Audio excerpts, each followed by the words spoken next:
Hi, class. It is Professor Schneiderman, and I want to talk to you about your research paper. So I'm starting here at the BMCC website. I'm going to go into the library. I've actually already found the article that I was looking for because it's not been loading. I've been having a really hard time getting things to load, and I have not been able to update this or upload this article to Blackboard because I'm being told that I've uploaded too many things.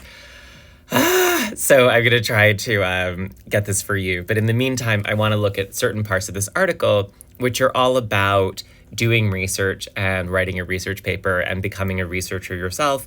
And it starts with a guy named Mark Gaipa, and he was teaching at Harvard, and he taught a novel, and he had the students read 25 research articles about this novel. Now, you have read 3 articles about recitatif, so you're not too far away. You'll understand this, but you have 3, and he has 25 for his students. And he says that there's a first move when you're looking at what the critics have already said is whether you want to move toward the center of the argument. And this diagram is not that helpful, the 1 and the 2, but his idea is if you are leaning towards agreeing with your critics and agreeing with what they want to talk about in terms of the novel or the story or the play, that's number 1, because you're moving towards the center. The second move you can make is to say, everyone's talking about the wrong thing. So you can sort of see this with the articles we read about recitatif, where Zadie Smith and Honoré Jeffers move towards discussing race and say, okay, let's talk about what this means in terms of race or what this story means in terms of race. And then Stanley says, yes, I want to talk about race, but let's talk about disability, right? And so moves away from that center of race and says, let's bring in something else. Now, of course, you're approaching, so they may all seem like one center, but whenever you're doing research, and you can be researching the Ghazal, you can be researching recitatif, you can be researching Twelfth Night, looking for things that people have said about it.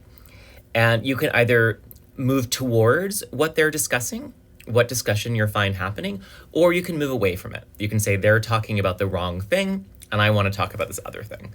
So what I really like about this article is that he has the students draw their relationship to the sources that they're using. So if you look at this little cartoon, there's an entrance, here's the confused student coming in, and he's put all of the authors together into these various places. So, there's a cash bar, so you can have a cocktail if you want. But basically, you are in this position of the confused student, and hopefully you're not confused, but you might be. And you're just finding that all these different authors are saying all these different things, and then you have to make sense of it. You have to make sense of who's at this party, what groups they fall into, and what it is that they're talking about. And so as you begin writing, either choosing that first strategy of moving towards the center and continuing their discussions or moving away from what they're talking about new things, he shows the students having these different relationships. So here is the student picking a fight. So if you want to disagree with Zadie Smith, you might say, you want a piece of me? And then your paper would be about why this person is wrong and why you are right. Or you might say, oh my God, Zadie Smith, you are so correct. And because you told me these things about recitatif, now I can make this other argument, right? I can see so much farther from up here. Here is someone who encounters the critic and says, oh, you're great. I really like what you're saying, but you're wrong about this part. And then I will take over from here. Here's someone who is looking at 2 different articles that have really different perspectives that are in conflict and putting them together. So maybe talking about the way that disability and race are inextricable or are connected, or, you can't pull them apart in recitatif. And so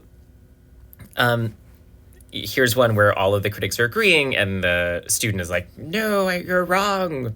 I'll show that you're all wrong. Here's someone who just decides to leave. It's like not even like you're wrong. It's just like you're talking about the wrong thing. Like, and here's someone who actually like goes out and finds another theoretical lens and comes back in, which I think is a little is asking a lot for a freshman for an introduction to literature class. I don't expect any of you to do that, but I think it's really useful. So what I like about this article is that it shows you that in entering a conversation about literature, there are a lot of different ways that you can interact with these texts. And many of the students that I've worked with, not just at BMTC, but particularly at BMTC, have learned research as a kind of basically, they're told, like, say something about this story, but you need to have research. So then my students find someone who says what they already think. So they're just looking for a quote that will back them up, or they're just looking for someone who says what they already think, and they feel like it's really stupid because they're really just trying to find a smart person who agrees with them for a sentence or two, and they're right, that is stupid. The point of research is to have new perspectives on the work that you're reading.